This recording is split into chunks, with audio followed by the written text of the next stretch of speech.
The Fantastic Four, the first family of Marvel Comics. They were introduced to us back in November 1961 in Fantastic Four number 1, and through their long publication history have brought us some of the most popular characters in Marvel Comics, including the Silver Surfer, Galactus, the Black Panther, and Doctor Doom. These characters were created by two men, Stan Lee and Jack Kirby. Now, through all this time, there have been many people who attempted to bring these characters to life on the big screen. We've had a couple of movies try to do this. And today, we're going to go through one in particular. But first, let's start with the history.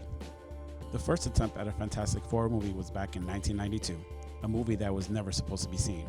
The next movie came in 2005 with what we know as the first Fantastic Four movie, then Fantastic Four: Rise of the Silver Surfer. But the movie we're talking about today is Josh Trank's Fantastic Four, which came out in August 2015.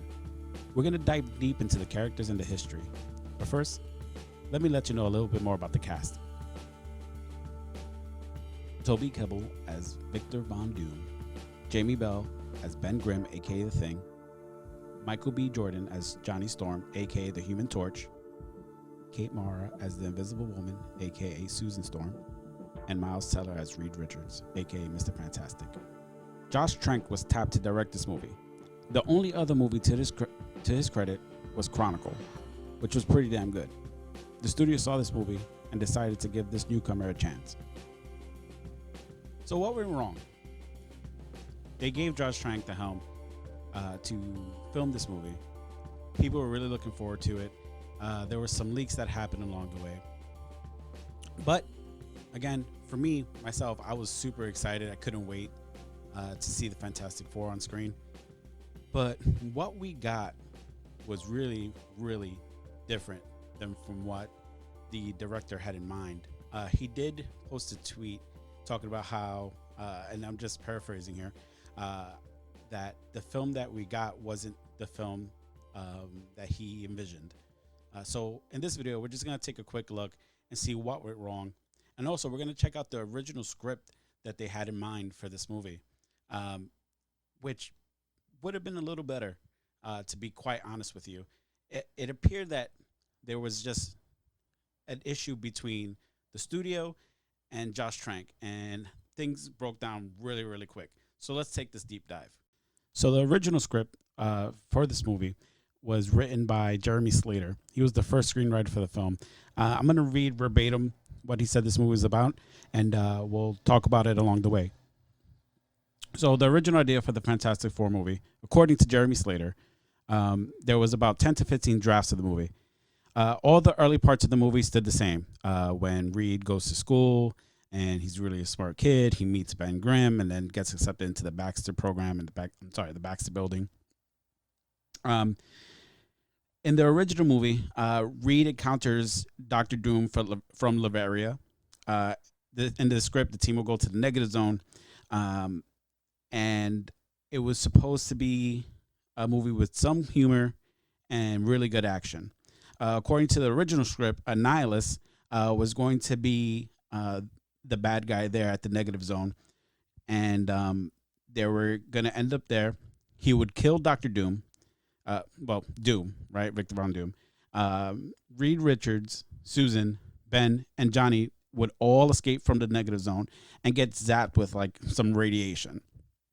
Later in the film, Doom returns wearing the control rod of Annihilus as body armor. The script also featured Mole Man, Doctor Doom trying to take over the world, Herbie, the robot Doombots, and a post-credit scene where we would get an appearance by Galactus and the Silver Surfer as Galactus devours a planet. Again, this was all said by Jeremy Slater. I also heard other people say that it was supposed to be Doctor Doom becoming the herald of Galactus in the movie as well, and basically coming to Earth and trying to destroy it, and that the Fantastic Four would get their powers through Galactus instead of like cosmic rays or radiation or any of that stuff. So yeah, that was the original script. What we got was something a little different. the movie, and I tell people to watch it. You have to watch it. My first time watching it, I kind of left halfway through, but I actually sat down and watched it again. It was very gritty. It was very dark. Um, there was a lot of horror type elements to it.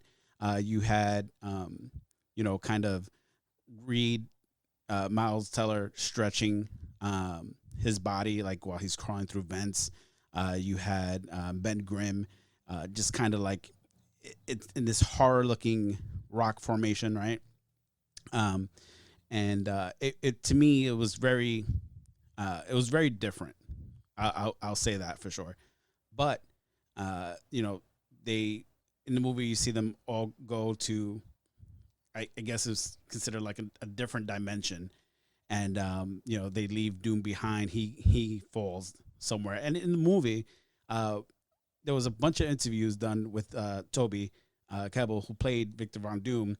His actual name, they said, was supposed to be Victor Dormachev. Excuse that, I butchered that last name, but that was the original name. He was supposed to be. Uh, he wasn't even going to be from Lavaria. So what happened was they ended up scrapping that and kind of confirming he was Victor Von Doom from Lavaria in a quick scene when they're like looking through his paperwork and stuff like that. So they did fix that. So as we found out later on during the film, the cast was saying that Trank was beginning to show very aggressive behaviors.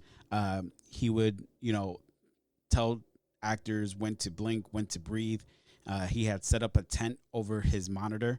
Um, Apparently, he got into fights with the crew members. He got into one fight with Miles Teller, and apparently, the studio had rented him a house, and he completely destroyed that house. He cost like 100 grand in damage. This is the reason why Disney pulled back on having him direct a Boba Fett kind of spin-off movie. So that's why we didn't get that. Uh, and as the studios kept getting involved and the producers kept getting involved, Trank was kind of, I guess at his wits' end. You got to think about it like this. This was his only second movie ever. His first one was a low budget film.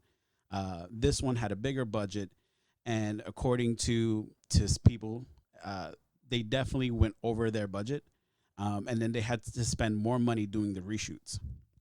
And with this movie, it's clear as day to see when the reshoots actually happened. You have Kate Mara as Susan Storm. She has her regular hair, and then in another scene, she'll have on what looks like a wig. Um, and so yeah, that's what happened. They also put like Miles Teller against the green screen to add him to some scenes. Apparently, they were rushing to do a reshoot because they didn't even get the ending complete at any time. Uh, and it sucks because this movie, if the way Trank said it, he did a recent interview actually. He said this is two movies fighting to become one movie. There was his movie, and there's the movie the studio wanted to do. Apparently, the studio was locking him out of the editing room, um, and they had some from time to time they were using stunt doubles to stand in for actors who couldn't come back to do reshoots. So yeah, this was a mess all around. The ending is probably the biggest shit show because you see Doom on screen for like 12 minutes as Doctor Doom, and it was a rushed ending. It was a terrible ending. It just did not. That to me was probably the worst part of the film was the whole ending scene. I mean, graphically and visually, CGI, all that stuff, it looked great, but it just wasn't. The story felt kind of everywhere. They cut out a lot of stuff. They apparently had a flying car. Um, they cut out the scene. There was a scene that they were showing with the thing doing like a free fall from a plane, and they cut that scene out completely. Uh, so yeah, that's what happened there. Um, and that Josh Trank kind of began to exhibit really weird behavior and the studio, by the time they were able to step in, it was already too late. At this point, they needed to finish the film because they wanted to keep the rights to the movie. And so they went ahead and tried to do reshoots as much as possible um, to finish the movie. They brought in a ton of people. Someone named Drew Goddard to try to help, rescue the film. Uh, but basically, from what the staff was saying, from what crew members were saying, this whole thing was just a big, big mess. So the movie came out and only got about 9% rating on Rotten Tomatoes, and it only grossed $50 million. And I think the budget was something over $150 million, including the money they had to spend doing reshoots. Um, to me, I feel like uh, Fox really screwed up by just not letting Trank complete his vision for this movie. Reading some of the other scripts that they had in mind, I felt like it could have actually done a little bit better. It was way different from the first two Fantastic Four films, which were, it felt like it came right out of a comic book. This film, again, was a little darker, a little grittier, a lot of body horror, like a Dave Cronenberg film. Um, and I really wish we could see what's going on. Release the Trank cut. Not really. So this is my first time doing something like this. I wanted to do something different with the channel and discuss like all these movies and films that were made, and talk about a little bit about the history behind these films and the people in it. Fantastic Four, to me, it's something I've been waiting to see done well on the big screen. It deserves a really good treatment. So when Marvel Comics got the rights back to for the Fantastic Four in 2019, I was really ecstatic. I know they're going to definitely take their time with this film and make sure to put it together in a way that makes sense. I'm hoping that they cast it well, and they get a really good director. Trank has moved on. He's done another film, and he's doing well. He's kind of in the interview I read, he's kind of just saying, it was really a good film. The actors were really great. I just wish that, his version of the film could have came out. He said, I wish my version would have came out. But that cast was really good, and they deserved to make a good movie. But unfortunately, it didn't. Some people have mixed opinions about it. I'm not a huge fan. I watched it twice just so I could kind of take notes and talk about the film a little bit. Let me know what you guys think in the comments. What did you think of the film? What do you think about the story, the scrap stories supposedly for this film, right? We know Annihilus is, his book is actually pretty hot right now, Fantastic Four Annual number 6. Everybody's thinking he's going to come out. I've heard rumors that they want Mark Hamill to voice Annihilus. I don't know. I'm not a speculator like that. I kind of just listen to a few people when it comes to like big movie stuff. Lords of Longbox being probably the main one. Shout out to Shortbox for this awesome shirt, by the way. But yeah, let me know what you guys think in the comments. Let me know what else you want to see, what kind of movies you want me to cover next. Take a deep dive into and talk about and give you the history about it. So yeah, for my next film, I do have a next video that I want to do next film, like I'm a director. The next video I want to do is on the Snyder Cut. We got word yesterday that HBO Max will be showing the Snyder Cut. I think they gave them another $20 million to do like reshoots and things like that.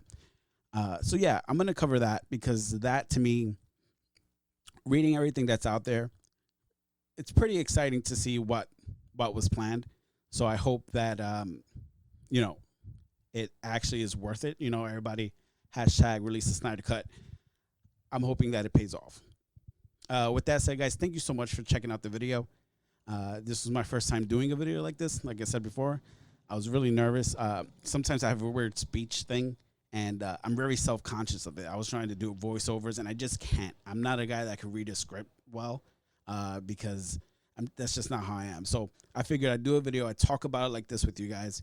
We'll just, and just discuss it with you, just like I'm talking to a buddy having a beer. With that said, subscribe to the channel, turn on your post notifications, check out our previous videos. Thank you so much for your love and support. Peace.